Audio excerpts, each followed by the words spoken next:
ਸਾਡੇ ਨਾਲ ਜੁੜੇ ਰਹਿਣ ਦੇ ਲਈ YouTube ਦਾ ਚੈਨਲ ਅੰਮ੍ਰਿਤ ਬਾਣੀ ਸੇਵਾ ਦਲ ਜਰੂਰ ਸਬਸਕ੍ਰਾਈਬ ਕਰੋ ਤੇ ਬੈਲ ਬਟਨ ਜਰੂਰ ਪ੍ਰੈਸ ਕਰੋ ਤਾਂ ਕਿ ਤੁਹਾਡੇ ਤੱਕ ਸਾਡੀ ਨਵੀਂ ਨੋਟੀਫਿਕੇਸ਼ਨ ਜਲਦੀ ਪਹੁੰਚ ਸਕੇ। ਰਾਜਾ ਜਨਕ ਜੀ। ਰਾਜਾ ਜਨਕ ਜੀ ਤ੍ਰੇਤਾ ਯੁੱਗ ਦੇ ਭਗਤ ਹੋਏ ਹਨ। ਭਾਈ ਗੁਰਦਾਸ ਜੀ ਦੀ 10ਵੀਂ ਵਾਰ ਦੀ 5ਵੀਂ ਪੌੜੀ ਵਿੱਚ ਇਹਨਾਂ ਦੇ ਜੀਵਨ ਦਾ ਸੰਕੇਤ ਮਿਲਦਾ ਹੈ ਕਿ ਭਗਤ ਵੱਡਾ ਰਾਜਾ ਜਨਕ ਹੈ, ਗੁਰਮੁਖ ਮਾਇਆ ਵਿੱਚ ਉਦਾਸੀ। ਦੇਵਲੋਕ ਨੂੰ ਚੱਲਿਆ ਗਣ ਗੰਧਰਵ, ਸਭਾ ਸੁਖ ਵਾਸੀ। ਜਮਪੁਰ ਗਿਆ ਪੁਕਾਰ ਸੁਣ, ਵਿਲ ਲਾਵਨ ਜੀ ਨਰਕ ਨਿਵਾਸੀ। ਧਰਮ ਰਾਏ ਨੂੰ ਆਖਿਓ ਨ, ਸਭਨਾ ਦੀ ਘਰ ਬੰਦ ਖਲਾਸੀ। ਕਰੇ ਬੇਨਤੀ ਧਰਮ ਰਾਏ, ਹਉ ਸੇਵਕ ਠਾਕੁਰ ਅਬਨਾਸੀ। ਗਹਿਣੇ ਧਰਿਉਨ ਇੱਕ ਨਾਉ, ਪਾਪਾਂ ਨਾਲ ਕਰੇ ਨਿਰਜਾਸੀ। ਪਾਸੰ ਪਾਪ ਨ ਪੁੱਜਣੀ, ਗੁਰਮੁਖ ਨਾਉ ਅਤੁਲ ਨ ਤੁਲਾਸੀ। ਨਰਕੋਂ ਛੁੱਟੇ ਜੀ ਜੰਤ, ਕੱਟੀ ਗਲੋਂ ਸਿਲਕ ਜਮ ਫਾਸੀ। ਮੁਕਤ ਜੁਗਤ ਨਾਵੇਂ ਕੀ ਦਾਸੀ। ਰਾਜਾ ਜਨਕ ਜੀ ਮਿਥਿਲਾਪੁਰੀ ਦੇ ਰਾਜਾ ਸਨ।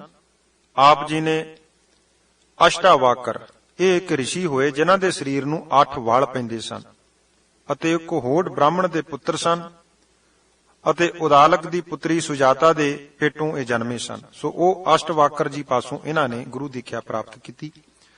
ਪਿਤਾ ਜੀ ਦਾ ਨਾਮ ਰਾਜਾ ਮਿਥੀ ਸੀ। ਭਾਈ ਗੁਰਦਾਸ ਜੀ ਦਾ ਜਿਵੇਂ ਬਚਨ ਆਪਾਂ ਸਰਵਣ ਕੀਤਾ ਹੈ ਕਿ ਭਗਤ ਵੱਡਾ ਰਾਜਾ ਜਨਕ ਹੈ, ਗੁਰਮੁਖ ਮਾਇਆ ਵਿੱਚ ਉਦਾਸੀ। ਮਾਇਆ ਵਿੱਚ ਪ੍ਰਵਿਰਤ ਰਹਿ ਕੇ ਉਦਾਸ ਰਹਿਣਾ ਇੱਕ ਔਖਾ ਮਾਰਗ ਹੈ, ਪਰ ਰਾਜਾ ਜਨਕ ਜੀ ਗੁਰੂ ਕਿਰਪਾ ਨਾਲ ਇਸ ਮਾਰਗ ਵਿੱਚ ਪੁਰਾਤਨ ਕਾਲ ਵਿੱਚ ਹੀ ਸਫਲ ਹੋਏ। ਆਖਿਆ ਜਾਂਦਾ ਹੈ ਕਿ ਆਪ ਮੁੱਢ ਤੋਂ ਹੀ ਪਰਮਾਰਥ ਦੇ ਮਾਰਗ ਤੇ ਟੁਰਨ ਵਾਲੇ ਉੱਚ ਕੋਟੀ ਦੇ ਵਿਦਵਾਨ ਪਾਂਧੀ ਸਨ। ਰਾਜਾ ਜਨਕ ਜੀ ਦਾਨੀ, ਸਾਧ ਸੇਵੀ, ਯੱਗ ਭੰਡਾਰੇ ਕਰਨ ਵਾਲੇ ਰਾਜੇ ਹੋਏ, ਪਰ ਅਜੇ ਤੱਕ ਗੁਰੂ ਧਾਰਨ ਨਹੀਂ ਸੀ ਕੀਤਾ ਤੇ ਮਨ ਦਾ ਸੰਕਲਪ ਇਹ ਸੀ ਤੇ ਆਖਿਓ ਕਿ ਮੈਂ ਉਸ ਨੂੰ ਗੁਰੂ ਧਾਰਨ ਕਰਾਂਗਾ ਜਿਹੜਾ ਘੋੜੇ ਦੀ ਰਕਾਬ ਵਿੱਚ ਪੈਰ ਰੱਖਦਿਆਂ ਹੀ ਆਤਮ ਗਿਆਨ ਬਖਸ਼ਿਸ਼ ਕਰ ਦੇਵੇ। ਇਸ ਗੱਲ ਦੀ ਚਰਚਾ ਸਭ ਸਾਧੂ ਮਹਾਤਮਾ, ਰਿਸ਼ੀਆਂ ਮੁਨੀਆਂ ਵਿੱਚ ਚੱਲੀ। ਮਿੱਥੇ ਦਿਨ ਤੇ ਸਭ ਸੰਤ, ਸਾਧੂ, ਵਿਦਵਾਨ, ਬ੍ਰਾਹਮਣ ਆਏ। ਰਾਜਾ ਜਨਕ ਦੇ ਅੰਦਰ ਧਰਮਾਤਮਾ ਅਤੇ ਵਿਦਵਾਨ ਹੋਣ ਦਾ ਹੰਕਾਰ ਸੀ। ਪ੍ਰਭੂ ਜੀ ਨੇ ਕਿਰਪਾ ਕਰਕੇ ਅਸ਼ਟਾਵਾਕਰ ਰਾਹੀਂ ਰਾਜਾ ਜਨਕ ਨੂੰ ਰਕਾਬ ਵਿੱਚ ਪੈਰ ਧਰਨ ਜਿੰਨੇ ਸਮੇਂ ਵਿੱਚ ਗੁਰੂ ਦੀਖਿਆ ਦਵਾ ਕੇ ਇਸ ਦਾ ਮਾਣ ਦੂਰ ਕੀਤਾ।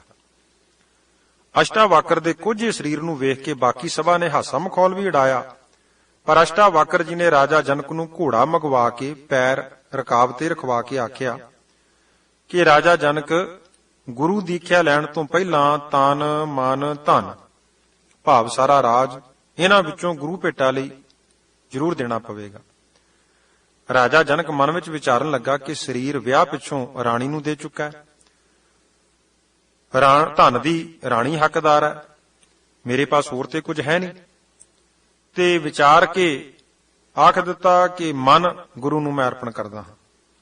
ਅਸ਼ਟਾਵਾਕਰ ਜੀ ਨੇ ਆਖਿਆ ਕਿ ਠੀਕ ਹੈ ਰਾਜਨ, ਤੁਸੀਂ ਆਪਣਾ ਮਨ ਮੈਨੂੰ ਦੇ ਦਿੱਤਾ, ਇਸ ਵਾਸਤੇ ਤੁਸੀਂ ਹੁਣ ਮਨ ਦੀ ਮਰਜ਼ੀ ਨਹੀਂ ਕਰ ਸਕਦੇ, ਭਾਵ ਮੇਰੀ ਆਗਿਆ ਬਿਨਾਂ ਘੋੜੇ ਤੇ ਨਹੀਂ ਚੜ ਸਕਦੇ। ਜੇਕਰ ਤੁਹਾਡਾ ਮਨ ਮਰਜ਼ੀ ਕਰੇਗਾ ਤਾਂ ਗੁਰੂ ਵੱਲੋਂ ਬੇਮੁਖ ਹੋਣ ਦੀ ਸਜ਼ਾ ਮਿਲੇਗੀ। ਇਵੇਂ ਰਾਜਾ ਜਨਕ ਨੂੰ ਆਤਮਿਕ ਗਿਆਨ ਦੀ ਪ੍ਰਾਪਤੀ ਹੋਈ।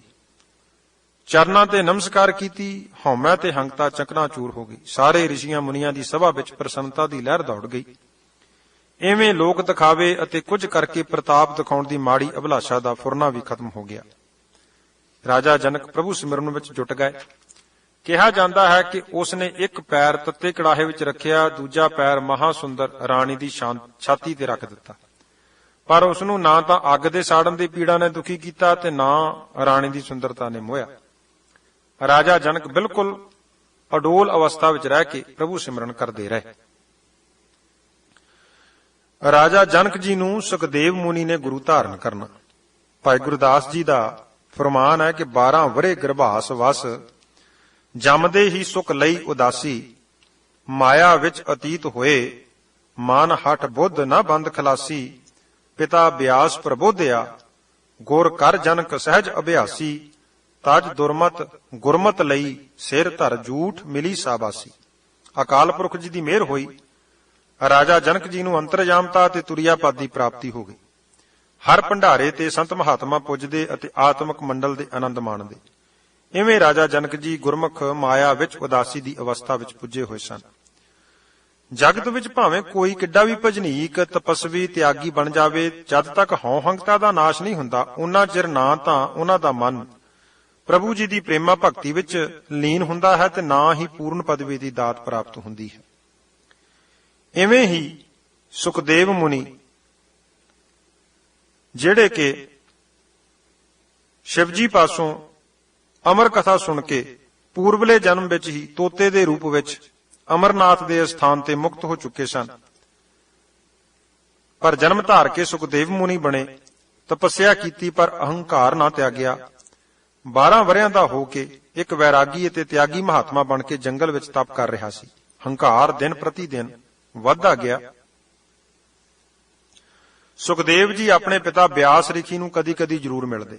ਇੱਕ ਸਮੇਂ ਅਹੰ ਭਾਵ ਵਿੱਚ ਉਹਨਾਂ ਨੇ ਆਪਣੇ ਪਿਤਾ ਨੂੰ ਆਖ ਦਿੱਤਾ ਕਿ ਪਿਤਾ ਜੀ, ਤੁਸੀਂ ਰਿਸ਼ੀਆਂ ਮੁਨੀਆਂ ਦੀ ਤਾਰੀਫ ਬੜੀ ਕਰਦੇ ਹੋ, ਪਰ ਜਦ ਮੈਂ ਉਹਨਾਂ ਦੀ ਆਤਮਾ ਨੂੰ ਵੇਖਦਾ ਹਾਂ ਤਾਂ ਉਹ ਮੇਰੇ ਪਾਸਕੂ ਵੀ ਮੈਨੂੰ ਨਜ਼ਰ ਨਹੀਂ ਆਉਂਦੇ। ਰਿਸ਼ੀ ਬਿਆਸ ਜੀ 18 ਪੁਰਾਣਾਂ ਦੇ ਕਰਤਾ, ਪਰਮੇਸ਼ਰ ਦੇ ਪਵਿੱਤਰ ਨਾਮ ਦੇ ਪ੍ਰੇਮੀ, ਵੱਡੇ ਵੱਡੇ ਅਹੰਕਾਰੀਆਂ ਦੇ ਅਹੰਕਾਰ ਨੂੰ ਜਿਨ੍ਹਾਂ ਨੇ ਚਕਨਾਚੂਰ ਹੁੰਦਿਆਂ ਵੇਖਿਆ, ਉਹ ਆਪਣੇ ਪੁੱਤਰ ਨੂੰ ਇਸ ਬਿਮਾਰੀ ਦਾ ਸ਼ਿਕਾਰ ਹੋਇਆ ਵੇਖ ਕੇ ਕਦੋਂ ਝੱਲ ਸਕਦੇ ਸਨ। ਉਹਨਾਂ ਸੁਖਦੇਵ ਨੂੰ ਬਹੁਤ ਸਮਝਾਇਆ, ਪਰ ਕਈ ਵਾਰ ਮੱਛੀ ਪੱਥਰ ਚੱਟੇ ਬਿਨਾਂ ਵਾਪਸ ਨਹੀਂ ਮੁੜਦੀ। ਸੁਖਦੇਵ ਹਉਮੈ ਦੀ ਟੀਸੀ ਤੇ ਪੁੱਜ ਚੁੱਕਾ ਸੀ। ਬਿਆਸ ਜੀ ਨੇ ਆਖਿਆ ਕਿ ਪੁੱਤਰ ਸੁਖਦੇਵ, ਤੂੰ ਇੰਜ ਕਰ, ਰਾਜਾ ਜਨਕ ਨੂੰ ਆਪਣਾ ਗੁਰੂ ਧਾਰਨ ਕਰ। ਨਾ ਚਾਹੁੰਦਿਆਂ ਹੋਇਆਂ ਵੀ ਮਜਬੂਰਨ ਆਪਣੇ ਪਿਤਾ ਦਾ ਹੁਕਮ ਮੰਨ ਕੇ ਸੁਖਦੇਵ ਰਾਜਾ ਜਨਕ ਜੀ ਦੇ ਮਹਿਲਾਂ ਵਿੱਚ ਪੁੱਜਾ। ਰਾਜਾ ਜਨਕ ਜੀ ਨੇ ਅਨੁਭਵ ਨਾਲ ਸੁਖਦੇਵ ਦੇ ਹਉਮੈ ਰੋਗ ਨੂੰ ਤਾੜ ਲਿਆ। ਸੁਖਦੇਵ ਜੀ ਨੇ ਬੇਨਤੀ ਕੀਤੀ ਕਿ ਮੈਂ ਆਪ ਜੀ ਨੂੰ ਗੁਰੂ ਧਾਰਨ ਕਰਨ ਲਈ ਆਇਆ ਹਾਂ, ਪਰ ਇੰਨੇ ਚਿਰ ਵਿੱਚ ਅਹਿਲਕਾਰਾਂ ਨੇ ਆ ਕੇ ਆਖਿਆ ਕਿ ਰਾਜਾ ਸਾਹਿਬ, ਤੁਹਾਡੇ ਦਰਬਾਰ ਦੀ ਡਿਉੜੀ ਨੂੰ ਅੱਗ ਲੱਗ ਗਈ ਹੈ। ਅੱਗ ਲੱਗਣ ਦੀ ਗੱਲ ਸੁਣ ਕੇ ਸੁਖਦੇਵ ਉੱਠ ਕੇ ਡਿਉੜੀ ਵੱਲ ਨੂੰ ਆਪਣੀ ਲੰਗੋਟੀ ਕੁਪੀਨ ਸਾਂਭਣ ਲਈ ਟੁਰਨ ਲੱਗਾ। ਜਦ ਰਾਜਾ ਜਨਕ ਜੀ ਨੇ ਆਖਿਆ ਕਿ ਇਹ ਵੱਡੇ ਤਿਆਗੀ ਸੁਖਦੇਵ, ਕੀ ਤੇਰੀ ਲੰਗੋਟੀ ਅਤੇ ਕੁਪੀਨ ਮਹਿਲਾਂ ਨਾਲੋਂ ਕੀਮਤੀ ਹੈ? ਮੈਂ ਮਹਿਲਾਂ ਨੂੰ ਲੱਗੀ ਹੋਈ ਅੱਗ ਵੇਖ ਕੇ ਨਹੀਂ ਘਾਬਰਿਆ, ਤੇ ਤੂੰ ਥੋੜੇ ਮੁੱਲ ਦੀ ਕੁਪੀਨ ਤੇ ਲੰਗੋਟੀ ਵਾਸਤੇ ਉੱਠ ਕੇ ਭੱਜ ਗਿਆ ਤੇ ਸਮਝਦਾ ਤੂੰ ਆਪਣੇ ਆਪ ਨੂੰ ਬਹੁਤ ਵੱਡਾ ਤਿਆਗੀ।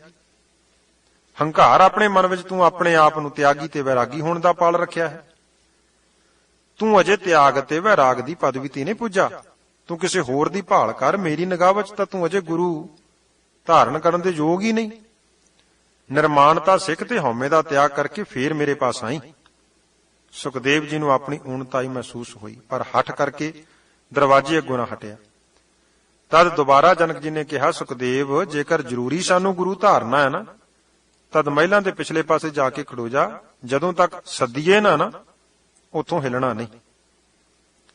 ਗੁਰੂ ਰਾਮਦਾਸ ਜੀ ਨੇ ਸੁਖਦੇਵ ਮੁਨੀ ਦੀ ਇਸ ਕਠਨ ਘਾਲਣਾ ਦਾ ਵਰਣਨ ਕਰਦੇ ਹੋਏ ਕਾਨੜਾ ਰਾਗ ਵਿੱਚ ਪਾਵਨ ਬਚਨ ਕੀਤਾ ਹੈ ਕਿ ਜਾਤ ਨਜਾਤ ਦੇਖ ਮਤ ਭਰਮੋ, ਸੁਖ ਜਨਕ ਪੱਗੀ ਲਗ ਧਿਆਵੈ ਗੋ, ਜੂਠਨ ਜੂਠ ਪਈ ਸਿਰ ਉਪਰ, ਖਿਨ ਮਨੁਆ ਤਿਲ ਨਾ ਡੁਲਾਵੈ ਗੋ।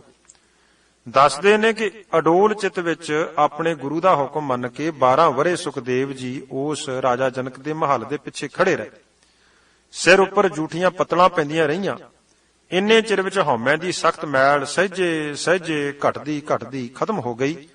ਇੱਕ ਪੂਰਨ ਆਗਿਆਕਾਰੀ ਸੇਵਕ ਵਾਲੀ ਅਵਸਥਾ ਵਿੱਚ ਸੁਖਦੇਵ ਪੁੱਜ ਚੁੱਕਾ ਸੀ।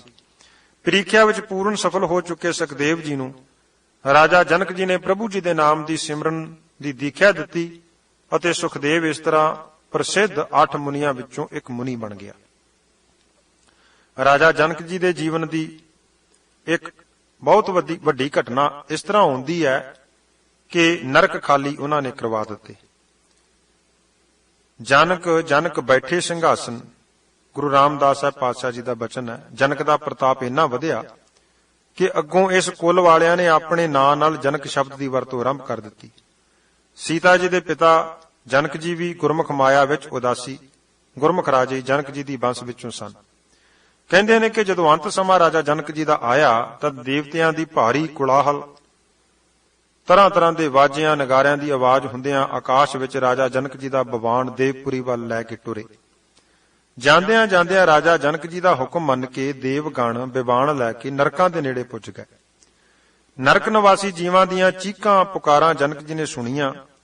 ਮਨ ਦਇਆ ਨਾਲ ਭਰ ਗਿਆ ਅਤੇ ਹਿਰਦਾ ਉਹਨਾਂ ਦੀ ਬੰਦ ਖਲਾਸੀ ਲਈ ਤੜਪ ਉੱਠਿਆ। ਧਰਮਰਾਜ ਨੂੰ ਉਹਨਾਂ ਨਰਕ ਨਿਵਾਸੀ ਜੀਵਾਂ ਦੀ ਬੰਦ ਖਲਾਸੀ ਲਈ ਹੁਕਮ ਕੀਤਾ, ਪਰ ਧਰਮਰਾਜ ਨੇ ਨਿਮਰਤਾ ਪੂਰਵਕ ਆਖਿਆ ਕਿ ਜੀ ਮੈਂ ਤਾਂ ਪ੍ਰਭੂ ਦਾ ਨੌਕਰ ਹਾਂ, ਸਿਰਫ ਪਰਮੇਸ਼ਰ ਦਾ ਸਿਮਰਨ ਭਜਨ ਹੀ ਇਹਨਾਂ ਦਾ ਛੁਟਕਾਰਾ ਕਰਵਾ ਸਕਦਾ ਹੈ।